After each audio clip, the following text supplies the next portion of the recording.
축구대표팀이 브라질 월드컵 이후 처음으로 열린 A매치를 1승 1패로 마무리했습니다. 다음 달에는 신인 울리 슈틸리케 감독이 공식 데뷔전을 치르는데요. 남미의 강팀들을 상대로 자신감을 회복했다는 점에서 기대감이 높아지고 있습니다. 축구 해설가 김대길 위원과 A매치 2연전 분석해봅니다. 어서 오십시오. 네, 안녕하세요.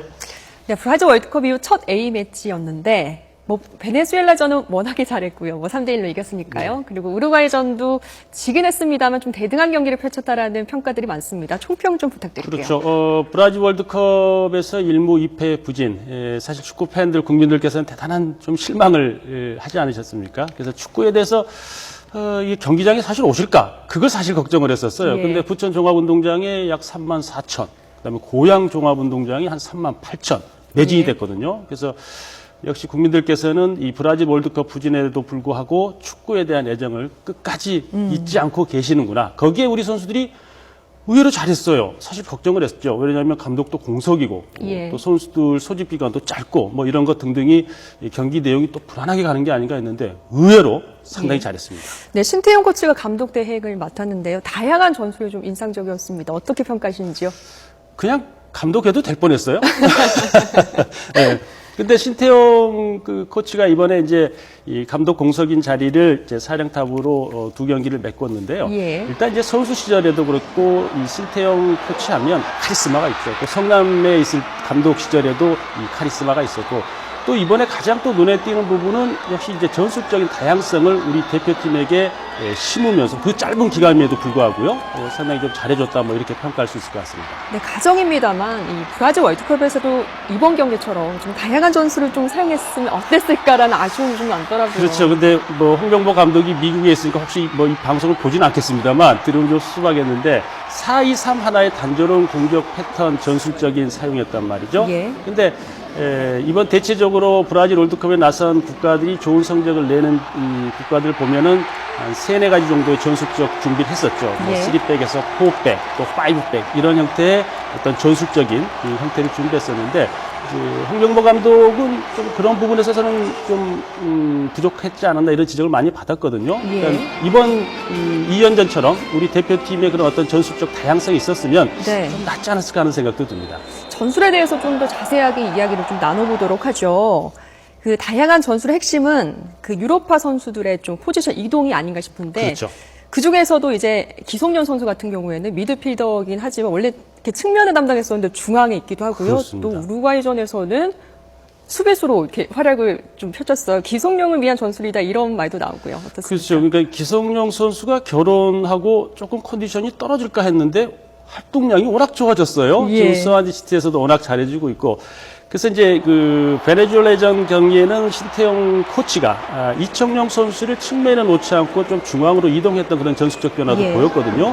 근데 이번 2연전에서 보여줬던 전술적 변화의 핵심은 역시 기성용 선수였어요. 그러니까 기성용 선수를 미드필더로만 사용하지 않고 3백의 중앙 수비를 썼단 말이죠. 그래서 의외로 저 기성용 선수가 저걸 소화해낼 수 있을까?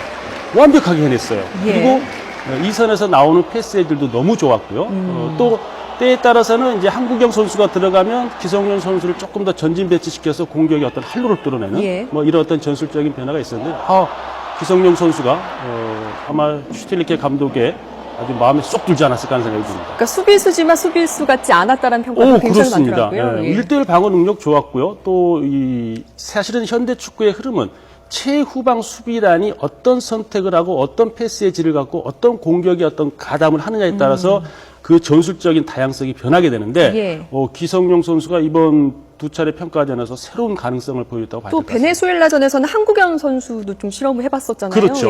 그래서 한국영 선수도 워낙 잘하는 선수니까요. 활동량도 많고. 근데 어쨌든 이번 두 차례 평가전은 기성용 선수를 위한 어떠면 좀 평가전이 아니겠나 하는 생각도 들어요. 이번 대표팀은 뭐 이동국, 차두리 선수. 차두리 선수가 또 오랜만에 대표팀에 이렇게 발탁이 돼가지고 오랜만에 이렇게 뛰는 모습을 보셨을 것 같아요. 이렇게 구심점이 됐다. 이 베테랑 선수들이 이런 평가들도 있더라고요. 차범근 이제 전 감독도 경기장에 직접 오셨더라고요. 차두리 선수 이제 아들 뛰는 모습을 대표팀에서 오랜만에 봤잖아요. 근데 사실 이제 차두리 선수도 그랬고 이동국 선수 또 이명주 선수도 그렇잖아요. 예, 예. 또 홍명보 감독 그 대표팀 감독 시절에는 이 선수들이 뽑힐 수도 있지 않겠는데 모두 탈락됐어요. 근데 예. 공교롭게 이 선수들이 들어오면서 팀의 어떤 구심점 역할을 하고 아주 경기의 어떤 운영 능력을 상당히 좋게 가져갔어요. 또 거기에 이제 차두리 선수도 측면 쪽에서 잘해줬습니다만 이 베네수엘라전 경기 때는 이명주 선수나 이동국 선수가 모두 골을 때려 넣었잖아요. 그렇죠. 그러니까 한풀이를 하듯이요. 예, 예. 그래서 아마 축구 팬들 입장에서는 저 선수들이 이번 그 브라질 갈 때 좀 갔었으면 어땠을까 뭐 이런 예. 어떤 생각도 하실 수 있을 것 네, 같습니다. 이명주 선수 이야기를 좀 하면 공격형 미드필더 중에 뭐 K리그에서는 단연 최고였는데 사실 월드컵 대표팀에 뽑히지 못했었잖아요. 그 그렇습니다. 서름을 좀 날린 것 같아요.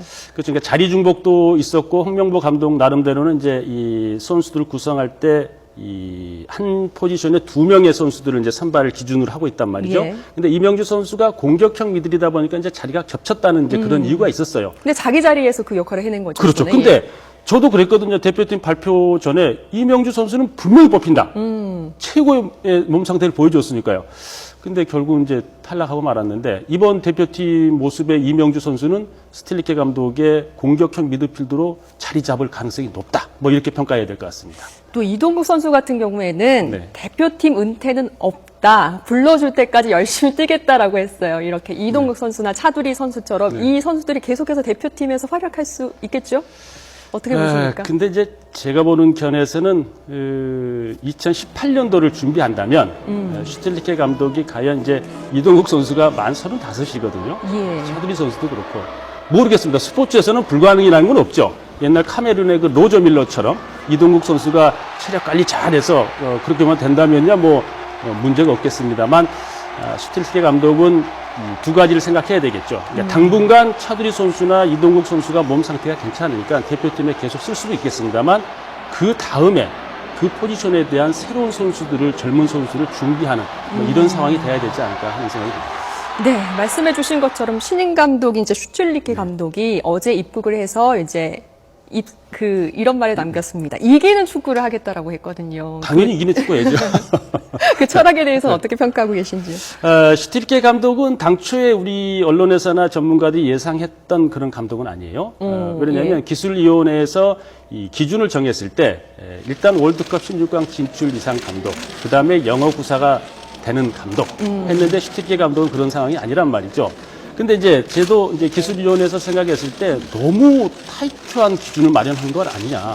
그 기준 안에 들어오려면 과연 우리 대표팀에 올 만한 감독이 있을까? 저도 의아했어요.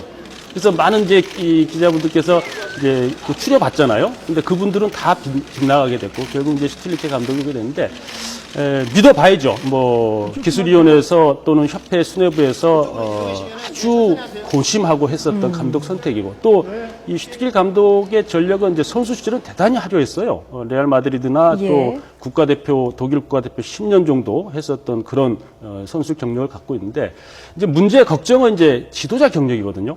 그러니까 그렇습니다. 예. 스위스 대표팀 감독을 하고 또 코트디부아르, 코트디부아르 뭐 예. 이렇게 하긴 했는데 결과적으로는 이 지도자로서는 그렇게 큰 역할을 못했단 말이죠. 이제 그게 좀 걱정이긴 합니다만 그래도 우리 기술위원들을 좀 믿어봐야죠. 뭐 특히 이용수 이 위원장 얘기로는 워낙 성실하고 열정이 대단하다고 예. 그랬으니까 예. 한번 좀 믿어보고 좀 기다려봐야 될 것 같습니다. 네, 축구협회는 슈틸리케 감독이 이제 2000년부터 이제 독일 유소년 대표팀 네. 감독을 맡았었잖아요. 그때 아주 잘해냈기 때문에 그 점을 좀 높이 평가한 것 같던데요. 그렇죠. 지금 독일의 미드필더의 지금 선수들, 그러니까 2000년대 중반에 유소년들의 담당을 맡았던 이 슈틸리케 감독이 그 선수들이 중심이 되어서 결국은 이번 브라질 월드컵 우승을 거머쥐지 않았습니까? 독일이요. 예. 근데 그 점을 또 우리 기술위원회에서는 조금 눈여겨본 것 같아요. 그러니까 우리나라에 이 다른 대표팀 감독과 섭외를 했는데 이 유소년 시스템을 좀 갖춰주는데 노력해 줄 수 있느냐.